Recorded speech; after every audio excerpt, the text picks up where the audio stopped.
হয়ে গেছে। এখন আমি এর মধ্যে চিকেনের যে পিসগুলো আছে সেইটাকে ঢেলে দিব। এখানে আছে আমার থাই এবং লেগ। আমি লেগগুলোকে আস্ত রেখেছি আর থাইগুলোর মাঝখানে আমি কেটে নিয়েছি।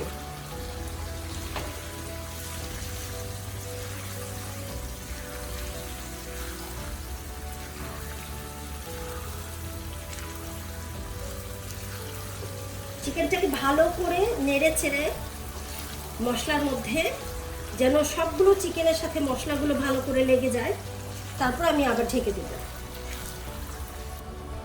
চিকেনটাকে একটু নেড়ে দিব যেন নিচে লেগে না যায়।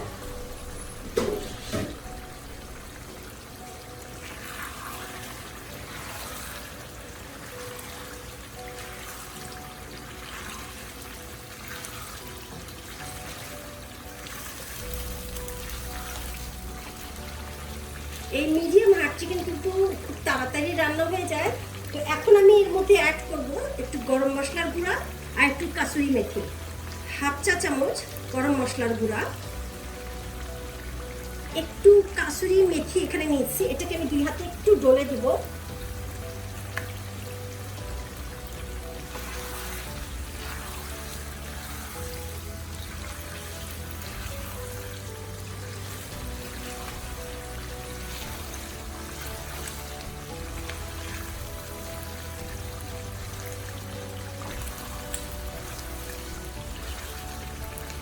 আমি আবার একটু ঢেকে দেবো এখন, আর একটু পানি দেবো তার আগে। আমি বেশি না, হাফ কাপ, ছোট্ট কাপের হাফ কাপ।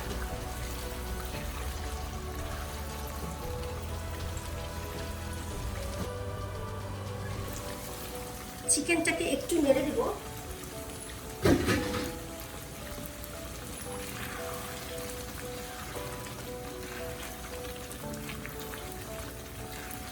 মোটামুটি হয়ে গেছে, আর একটু ওয়েট করব, কয়েক মিনিট অপেক্ষা করব। আমি এখন লবণটা ট্রাই করব।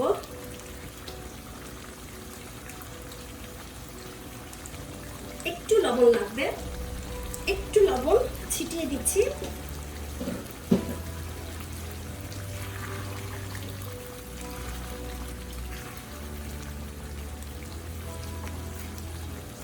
এই ঝোলটা আরেকটু শুকাবো।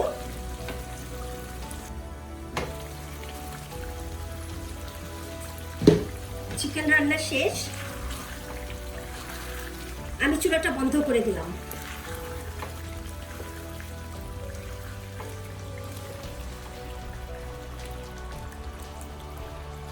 হয়ে গেল আমার রান্না। বরাবর আবারও বলছি, আপনাদের যদি ভালো লাগে লাইক দেবেন, শেয়ার করবেন। আপনাদের কোনো কোশ্চেন থাকলে আমাকে করতে পারেন, আমি যদি জানি অবশ্যই আপনাদেরকে জানাবো। আর চিকেন রান্নাটা কেমন হয়েছে বলুন।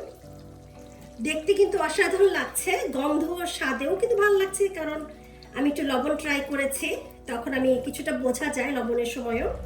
তখন আমি এটাকে সার্ভ করব, আর আবারও হাজির হব আরেকটি রান্না নিয়ে। বেশি কথা বাড়াই না, আপনাদের অপেক্ষায় থাকলাম। ভালো থাকবেন, সুস্থ থাকবেন। আল্লাহ হাফেজ।